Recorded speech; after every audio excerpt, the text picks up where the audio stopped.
What happens when one of Hollywood's most respected actors walks onto a talk show expecting warmth and walks off leaving silence in his wake? It started like any other press appearance. The lights were bright, the music upbeat, the crowd cheerful.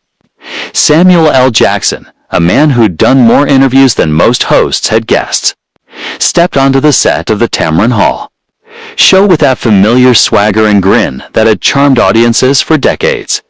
Tamron met him halfway. Her hand extended, her smile camera perfect. "Welcome, welcome," she said, her voice all sunshine and polish. "Happy to be here," Samuel replied smoothly. Taking his seat, for the first few minutes, everything went exactly as planned. They talked about his new movie, a gritty detective thriller, and Samuel, ever the professional, gave thoughtful answers about character work, motivation, and storytelling. The audience hung on his every word. But then, somewhere between the polite laughter and the applause, something shifted. A flicker in Tamron's expression, a tightening around her eyes. Samuel noticed it. He always noticed, but he let it slide. For now, Tamron leaned forward, her tone suddenly cooler. "Speaking of your preparation," she began, "I have to ask you about something that's been circulating online lately." Samuel raised an eyebrow. "Oh, what's that?" She hesitated just long enough to make it feel deliberate. "Well, some people have been questioning whether you're still relevant in today's Hollywood." The air changed. The laughter died. The audience froze. Samuel blinked slowly. "I'm sorry, what?" Tamron pressed on, her voice syrupy but sharp. "You've been in the industry a long time. Some critics say maybe it's time for newer, younger talent to step forward. Fresher faces. What do you say to that?" The silence in the room was deafening. Even the studio cameras seemed to hold their breath. Samuel sat back, studying her. The man had faced everything from Tarantino dialogue to live award show gaffes, but this felt different. This wasn't curiosity. It was condescension. "Fresher faces," he repeated slowly, his voice low, almost amused. "Are you asking me if I'm too old to act?" "Oh, not too old," Tamron said quickly, waving a hand as if to soften the blow. "Just maybe. Not as in demand as you used to be. I mean, when was your last big hit? One people actually talked about." A few people in the audience shifted uncomfortably. Someone coughed. Samuel leaned forward, elbows on his knees. His tone was calm to calm. "I think my work speaks for itself," he said. 40 years in this business. Hundreds of films. Still here, still working. That says something. Of course, Tamron said, but she wasn't letting go. "But Hollywood has changed. Don't you think it's a little selfish to keep taking roles when younger actors are struggling to get noticed?" That word landed like a slap. Selfish. Samuel's eyes darkened. "Selfish?" He repeated. Tamron nodded, her smile tightening. "You've had your time. You've made your money. Don't you think it's time to let the next generation shine?" The audience gasped. A few heads turned toward each other in disbelief. Samuel leaned back, exhaled slowly, and stared straight at her. "Let me get this straight," he said, voice low, steady, dangerous.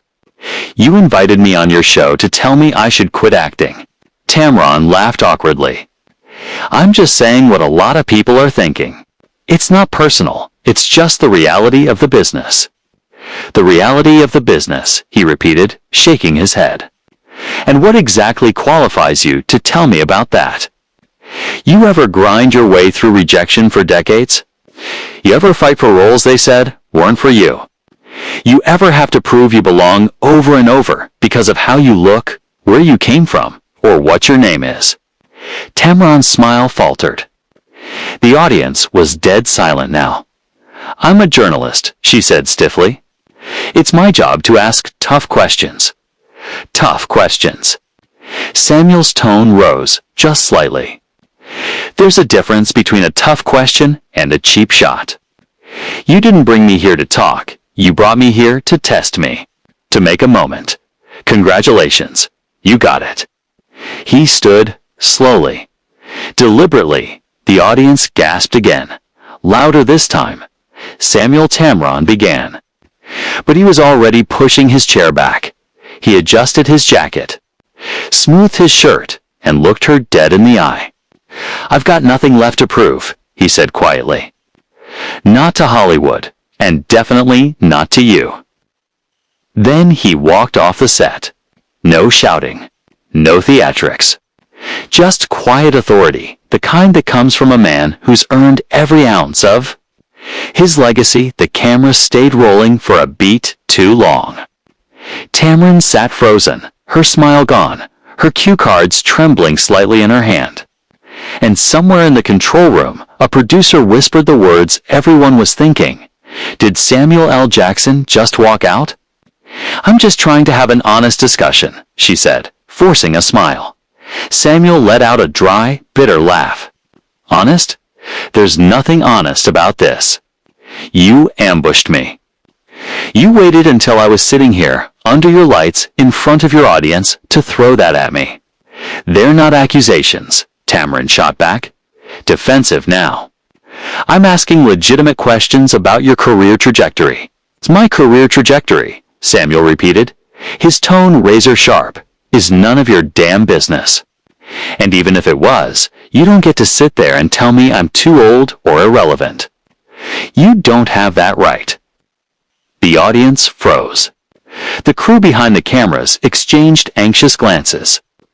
This wasn't a talk show anymore. It was a standoff. "I think you're overreacting," Tamron said carefully, her voice tight but trembling just beneath the surface. "I didn't mean any offense." Samuel's laughter cut through the tension like shattered glass. "You didn't mean any offense. You basically called me irrelevant and selfish to my face." "I was presenting a perspective," Tamron insisted, sitting up straighter. "A viewpoint that's out there." "A viewpoint," Samuel echoed, shaking his head. "Lady, I don't care whose viewpoint it is. The fact that you thought it was okay to bring it up here like this tells me everything I need to know about your intentions." Tamron's expression hardened. "My intentions," she said crisply, "are to create compelling television." "Compelling television," Samuel repeated, leaning back with a humorless laugh. "That's what you call this? Humiliating your guests for ratings?" "Nobody's trying to humiliate anyone," Tamron snapped. "You're just being incredibly defensive." Samuel leaned forward, eyes locked on hers, calm, steady, dangerous. "Defensive? You disrespected me. You disrespected my career, my craft, every actor who's fought to build something lasting in this industry. And now you're trying to flip it. Make me the problem because I won't sit here and smile through your nonsense." "I think you need to calm down," Tamron said sharply. That was the wrong move. Samuel's eyebrows lifted, his voice dropping to a chilling quiet. "Excuse me?" "You're getting very aggressive," Tamron pressed, her tone clipped but faltering. "I'm just trying to have a civil conversation." Samuel laughed once, coldly. "There's nothing civil about what you've been doing and telling me to calm down. That's the oldest trick in the book. Say something disrespectful, then act like the other person's crazy for reacting." The audience didn't make a sound. Some people had their hands over their mouths. Others just stared, wide-eyed, watching the wreck in real time. "I think you're misinterpreting my questions." Tamron tried again, voice shaky now. "I'm not misinterpreting anything," Samuel said firmly. "You made yourself perfectly clear. You think I'm washed up? You think I should step aside? You think my presence in Hollywood is somehow taking space from somebody else?" "That's not what I said," Tamron protested. "That's exactly what you said," Samuel shot back. "Maybe not word for word, but that's what you meant. And the worst part? You don't even have the courage to own it. You hide behind this idea of asking tough questions, like it gives you permission to say whatever you want. Tamron opened her mouth, but Samuel raised a hand. No, I'm not done. He leaned in, voice low, deliberate. You want to know what's really selfish? Inviting someone onto your show under the pretense of promoting their work, then using that time to tear them down. That's selfish. That's cruel. And that's what you did here today. I think you're being unfair, Tamron said weakly. Samuel shook his head slowly. You don't get to talk to me about fair. You crossed a line today. A big one. The silence that followed was absolute. You could hear the hum of the studio lights. Then, calmly, Samuel stood up. Tamron flinched slightly at the sudden movement. Wait, where are you going?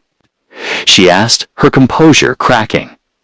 I'm leaving, Samuel said simply. This interview is over.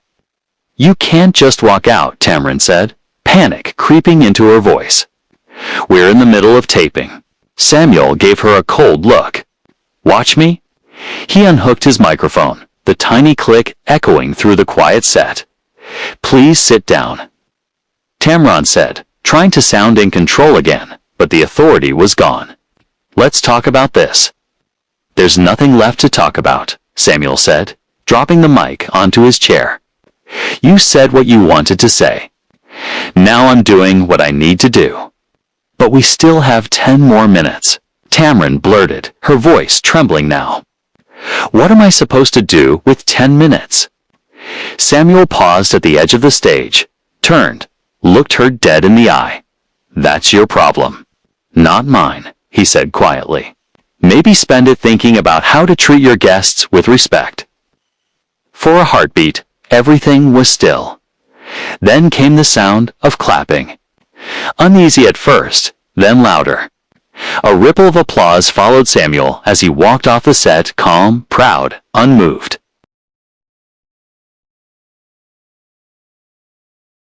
Samuel, please.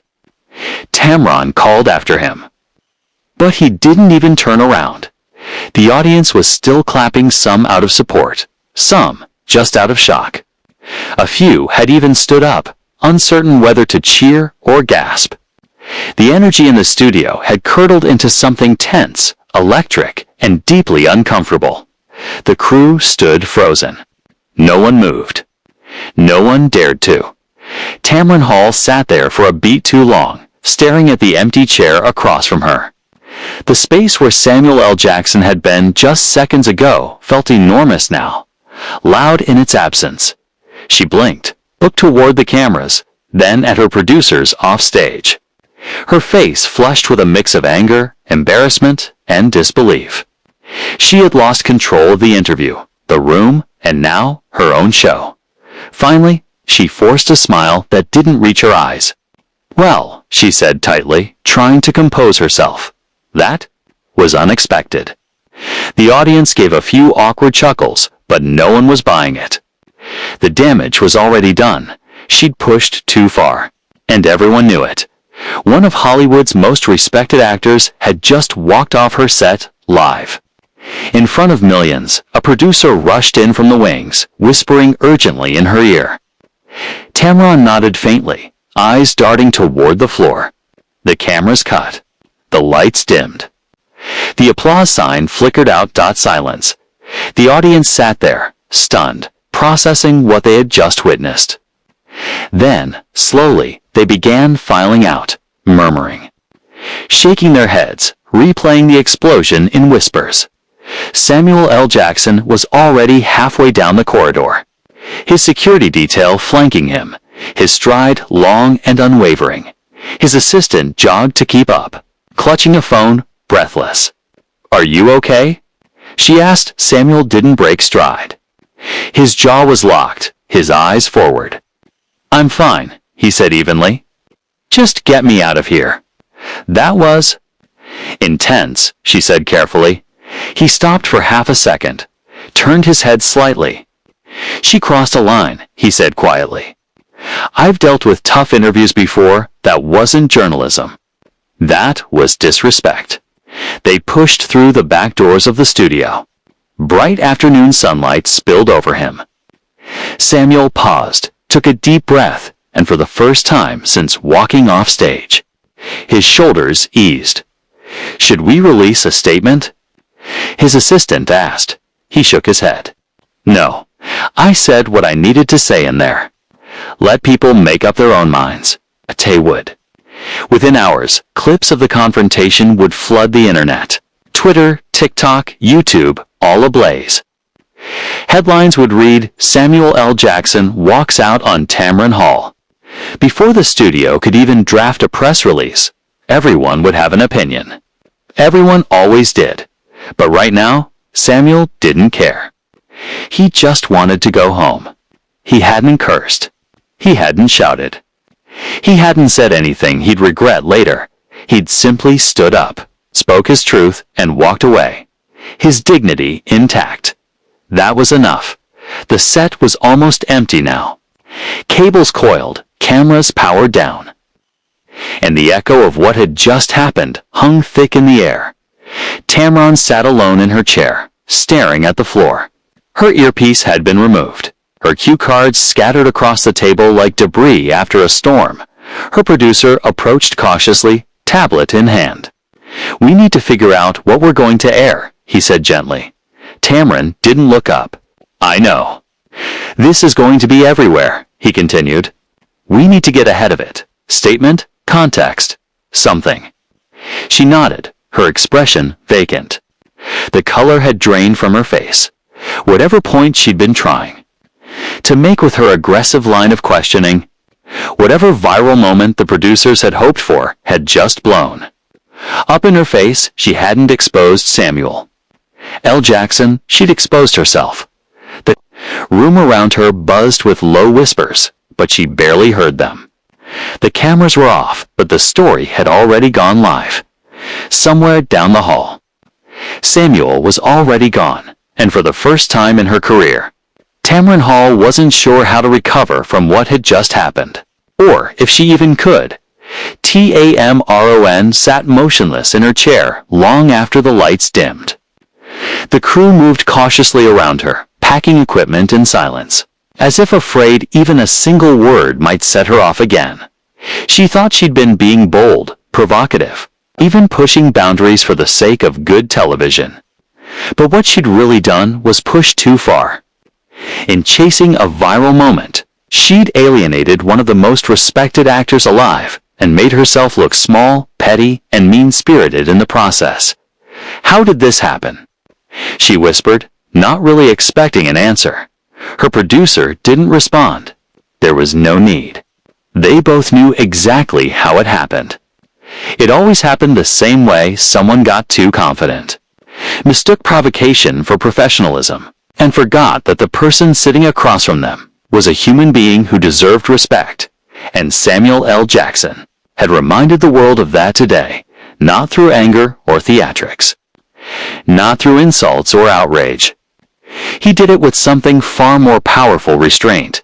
He didn't explode. He didn't perform. He simply refused to participate in his own humiliation. He drew a line. And when that line was crossed, he walked away. It was an act of principle in an industry that often forgets what principle even looks like. Whether people agreed with his decision or not didn't matter. What mattered was that he had made his point quietly, powerfully.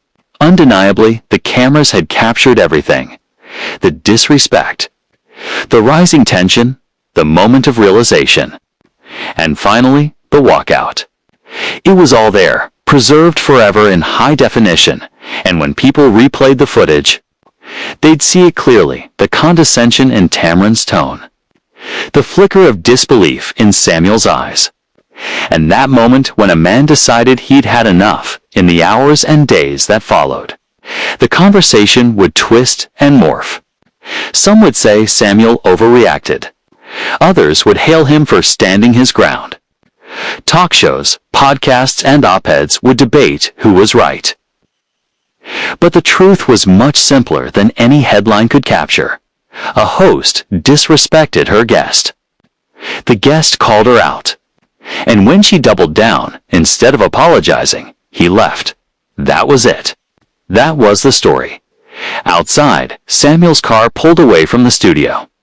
He leaned back in his seat, silent, the city blurring past the tinted glass. He'd done thousands of interviews over the years, some probing, some absurd, but none that had gone this way. Still, he felt no regret. He'd said what needed to be said. This interview wouldn't be remembered for the film he came to promote. It would be remembered for something far bigger, for his quiet lesson in dignity, for the strength it takes to know when to walk away. He hadn't lost his temper. He hadn't lost his composure. He'd simply refused to lose himself. Back inside, Tamron faced her team. The tension was suffocating. Producers whispered. Publicists barked orders over phones. Social media feeds were already lighting up. "We need to get ahead of this," someone said. Tamron nodded faintly, staring down at her cue cards, the same ones that now felt like evidence. She'd wanted compelling television. She'd gotten it, just not the kind she could control, because real, compelling television doesn't come from cornering guests or belittling them for drama. It comes from conversation, from honesty, from respect, the very thing she'd forgotten in her pursuit of ratings. Or maybe she'd never really learned it in the first place. And today, Samuel L. Jackson had given her and the entire industry a masterclass in what happens when you forget. You lose. You lose your guest. You lose your audience's respect. You lose the moral high ground. You lose the moment you thought you were creating. In just 33 seconds, a careless remark about relevance, age, and legacy. Tamron Hall had turned what should have been a light-hearted interview into a national controversy. She hadn't just lost control of the room. She'd lost control of her image. And as the headlines began to roll in, one truth echoed louder than all the noise. Samuel L. Jackson didn't have to prove his relevance. He never did. He didn't fade with time, didn't vanish when provoked, didn't surrender his dignity to stay current. Because people like him, artists who built their names on integrity, on truth, on craft, don't go out of style. They endure. And no talk show host, no viral clip, no trending hashtag could take that from him. That was the real lesson, not about fame, or politics, or age, but about respect, about knowing your worth, about refusing to let anyone take it from you. Tamron Hall learned that lesson the hard way in front of cameras, in front of an audience, in front of the world. Samuel L. Jackson didn't need to learn it. He already knew. And when someone tried to diminish that worth, he didn't argue. He didn't shout. He didn't plead. He just stood up and walked away. And in doing so, he proved why he remains one of the most respected figures in Hollywood.